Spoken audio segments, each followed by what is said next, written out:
So Srilakshmi గారు అంటే మనకి ఎన్ని కామెడీ క్యారెక్టర్స్ ఇప్పటికీ కూడా ఆవిడ చేసినటువంటి బాబు చిట్టి అనే మీమ్ వైరల్ అవుతూనే ఉంటుంది. సో శ్రీలక్ష్మి గారికి స్వాగతం పలుకుతూ, శ్రీలక్ష్మి గారు ఏమిటో మీరు అసలు ఏ యాంగిల్లోనూ అమ్మమ్మలా కనిపించట్లేదు. ఇందులో కనిపించేలా చేశారు నందిని రెడ్డి గారు. అదే కొంచెం మేకప్ అది వేసి మరి ట్రై చేసినట్టున్నారు మిమ్మల్ని. ట్రై కాదు, ఓల్డ్ లుక్ చేయడానికి ట్రై చేశారు. ఉన్నదే కదా, ఊరుకోండి, చెప్పుకుంటామా ఏంటి? చెప్తారండి మీరు. ఉన్నదే కదా. ఏముంది ఏంటి పర్సులో, నేను పట్టుకుంటాను లేండి. అబ్బా పెట్టుకోండి, పట్టుకోవద్దు పెట్టుకోండి. ఓకే, చాలా సంతోషంగా ఉందండి. తర్లాల బ్యానర్ ఎప్పటికీ ఇలాగ వెలుగొందాలని నేను ఫుల్ మనసుతో ప్రార్థిస్తున్నాను దేవుడిని. మీరు జంధ్యాల గారి సినిమాల్లో చేసినటువంటి వంటకాల పేర్లు ఒకటో రెండో మళ్ళీ మా ప్రేక్షకులకి గుర్తు చేస్తారా?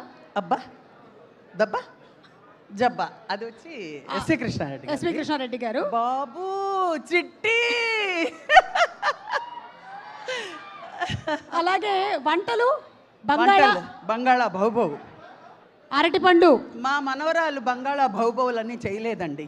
ఓ, సమంత గారు బాగా చేశారు అన్నట్టు. మీకు పరిచయం చేయడం మర్చిపోయాను, సమంత గారి నాన్నమ్మ గారేగా మీరు? నాన్నమ్మ గారు. మీ మనవరాలకి వంట వరకు వచ్చా? బ్రహ్మాండంగా వచ్చు. ఏం వండుతారేంటి? అద్దరగొట్టారు చూడండి ఈ సినిమాలో. అద్దరగొట్టడం ఏంటి, కొన్ని సీన్లో బెదరగొట్టారు కూడా. అసలు ఫైటింగ్లు అదరగొట్టారు, వంటలు అదరగొట్టేశారు, కామెడీ కూడా అదరగొట్టేశారు. ఓకే, అయితే మేము వెయిటింగ్ సినిమా చూడడానికి. అసలు వెయిటింగ్ ఏంటి, తినకపోతూ రుచులు ఎందుకండి, చూసేస్తే పోలా. అడగట్లేదు. June 19th in theatres. మా ఇంటి బంగారం, మా ఇంటి బంగారాలు. థ్యాంక్ యూ శ్రీలక్ష్మి గారు, thank you so much. Thank you. నాకు అసలు వణుకొచ్చేసింది సుమ గారు పిలిచారంటే, ఏంటి ఫస్ట్ నన్ను పిలిచారండి.